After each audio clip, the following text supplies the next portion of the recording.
Tonight we're going to show you the procedures of progress monitoring for MTSS. The first thing that we're going to do is have the students, we're going to test their fluency. So when you do this, you have the choice of either doing it on your iPad or you can do it paper version. For now, what we're going to do is just paper version, but we'll have the others scanned in so you can choose which one you want to do.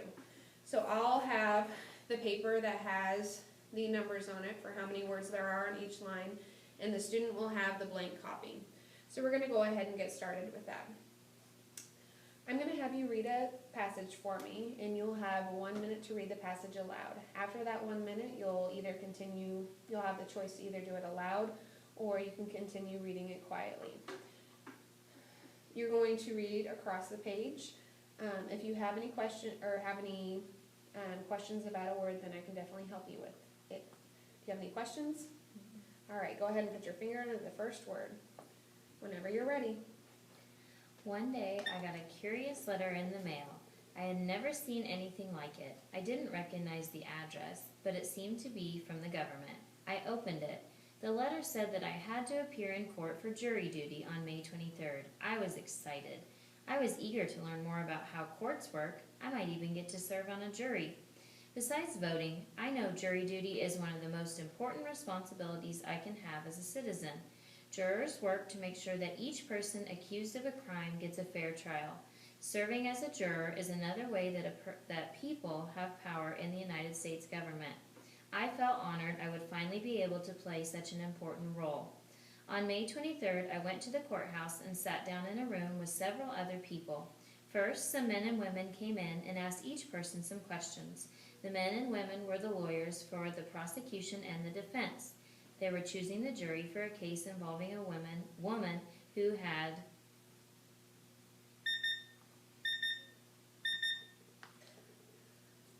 So you can either choose to read the remaining aloud to me, or you can choose to read it silently. So go ahead and finish. Let me know when you're finished. So as the student is finishing, what you will do is I mark the last word that the student got to. And so what I'll need to do is count out how many correct words they read and also how many errors they had. If they have any errors, what we're going to do is just mark it with a slash, that just crossing out the word, and then we'll know that that was an error for them. So when you count these up, you'll count the number of words they got correct and also the number of words they missed. We'll be putting this in a spreadsheet, which we'll be sending out to you, and we'll show you that a little bit later. Along with this, we are also going to be measuring their comprehension, so whether or not they understood the passage. When we do this, for the papers that we have tried to find the 5 different skills that we talked about that would be important to look for, like monitor, clarify, evaluate, vocabulary, things like that. So what we would recommend is picking out 5 ahead of time that you're going to ask the student. When you do this, if they are multiple choice, you'll want to give them the multiple choice options. If they're open response, then you'll just read the question to them. As a reminder, there is no looking back into the passage. The student may not look back into the passage because we're trying to measure their comprehension and keep it quick. That way we can get through the students quickly. So we're going to go ahead and get started with that as the student is done. So my first question for you, how does the author provide information about jury duty in this passage?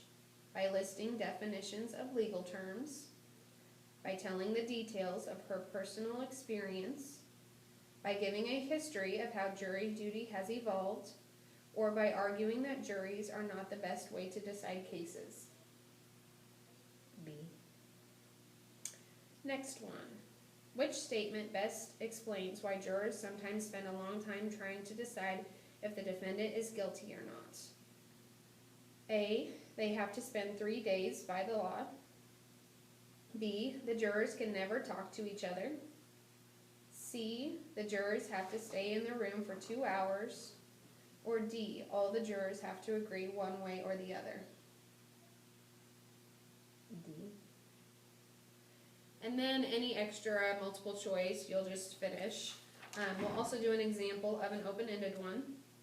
Based on the passage, explain why jury duty could be called one of the most important responsibilities a citizen could have. Do you want me to answer? Because it's our responsibility as citizens to serve when we're asked to. So from there, you'll just take the students' responses. If you want to write them down so that you can remember it, we would recommend it. And then you'll just have to use your professional judgment kind of to see on how they did. So when they do this, the goal is that they get 4 out of 5 if they want to meet the goal. And with this, you'll also record it in the spreadsheet that we're going to send out to you. So it'll have a section for the fluency part, how fast they can read, and then it'll also have a section for the comprehension part where we will mark their score. So that's just kind of an overview of the procedure when we progress monitor the kids.